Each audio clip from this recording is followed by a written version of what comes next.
So if you come to the hind limb muscles, particularly in the hip and thigh region muscles, this is the lateral surface. So the first muscle in the lateral surface, this large muscle you can see, this large muscle is the biceps femoris. So you can see it actually starts from the sacral spines. It actually starts from the sacral spines and go up to the tuberous ischii. So this whole area, this whole muscle is the biceps femoris. You can see the boundary also. If I will reflect, you can see the boundary also. This is the biceps femoris. So for convenience, it can be divided into two regions. You can see this hollow depression or marking. This is the cranial part of the biceps femoris. This is the caudal part of the biceps femoris. If you see the insertion point also, it covers a very large area. The insertion point can be divided into three different regions. You can see this is the posterior most region. The posterior most region is contributing towards the formation of the Achilles tendon. This is the posterior most region. And the middle region is actually coming and inserting onto the, you can say, tibial crest. This one is the tibial crest area.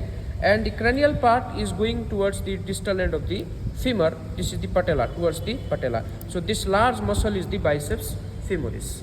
So now, if I reflect the little bit of biceps femoris, you can find this is the middle gluteus. In case of ruminant, superficial gluteus is absent. This is the middle gluteus muscle. Now, if I cut and reflect the middle gluteus, I will see the deep gluteus. This is the middle gluteus. This is the biceps femoris. Now, if you come to this area is the femur bone, or you can say the thigh region. This is the vastus lateralis, which is one part of the quadriceps femoris. Now when it comes to the medial aspect muscles, the superficial part, this is a V-shaped muscle. This is the sartorius. This one is the sartorius. If I reflect, and this one is the gracilis. This one is the gracilis, this one, and this one is the sartorius. So if I reflect both sartorius and both, you can say, gracilis, I can find the middle layer muscles. This one, you can see,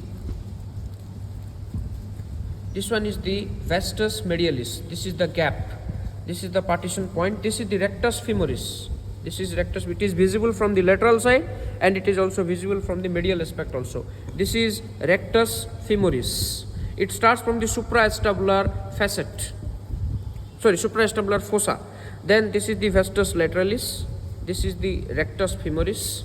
And vastus intermedius is actually present below the you can say rectus femoris. So this is the vastus medialis. This is vastus medialis. This is rectus femoris. This is vastus lateralis. And vastus intermedius is present below the rectus femoris muscle. Now coming to this one is the pectineus. You can see where it is originating. It is originating from the pubic bone. This is the pubic bone, ventral aspect of the pubic bone. This is the, you can say, the pectineus muscle. It is going towards the distal end of the femur. Now this triangular muscle, if I will separate this triangular muscle, actually it originates from, if I reflect the gracilis, it originates from here. This is also the same muscle. This is also the same muscle. This is the adductor. You see where it is originating. This is the pelvic symphysis and this is the tuberous ischii. So it originates from the pelvic symphysis and tuberous ischii. This triangular muscle is the adductor, and it is also going also towards the posterior. This is the posterior aspect. This one is the posterior aspect, distal end of the posterior aspect of the femur. Now this muscle is actually the semimembranosus. This is the semimembranosus, and this is the semitendinosus. So you can see the insertion point of the semitendinosus. It is going towards, it has two insertion points. One is this one, which is present over the popliteus muscle, and another one is this one.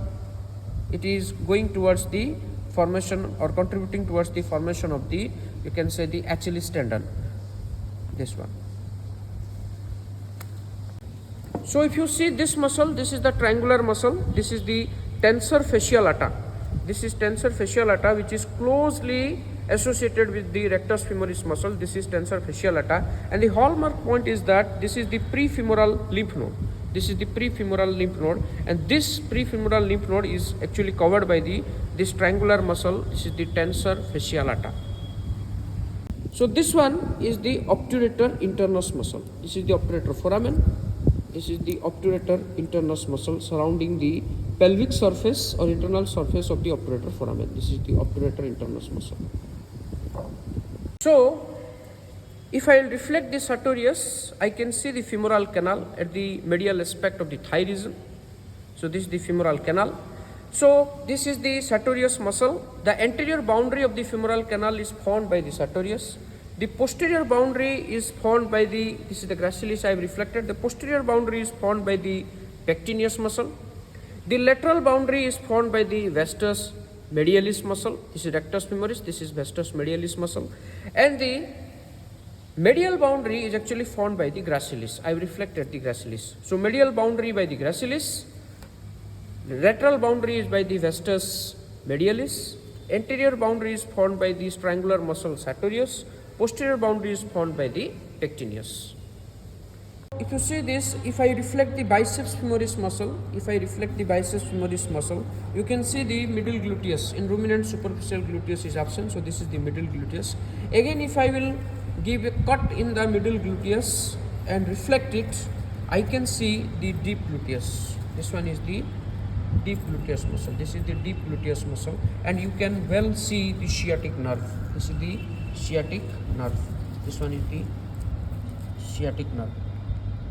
And the muscle which is present below this deep gluteus, this is actually the gemellus. You can see this is the sciatic nerve, this is the gemellus. This one is the gemellus, and this is the deep gluteus.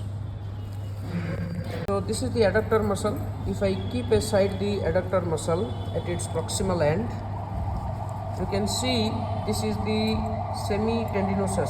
This is the semitendinosus, which is visible from here also. This is the semitendinosus. The same muscle is present here, the semitendinosus. And this is the obturator externus. This is the obturator internus, this one. And this is the obturator externus. This is the obturator foramen.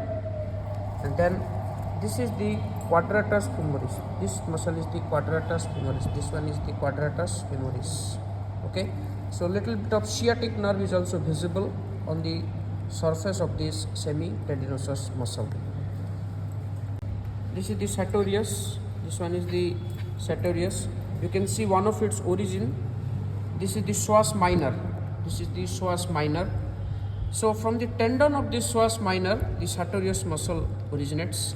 Now you can see the insertion point of the psoas minor. This is the psoas minor.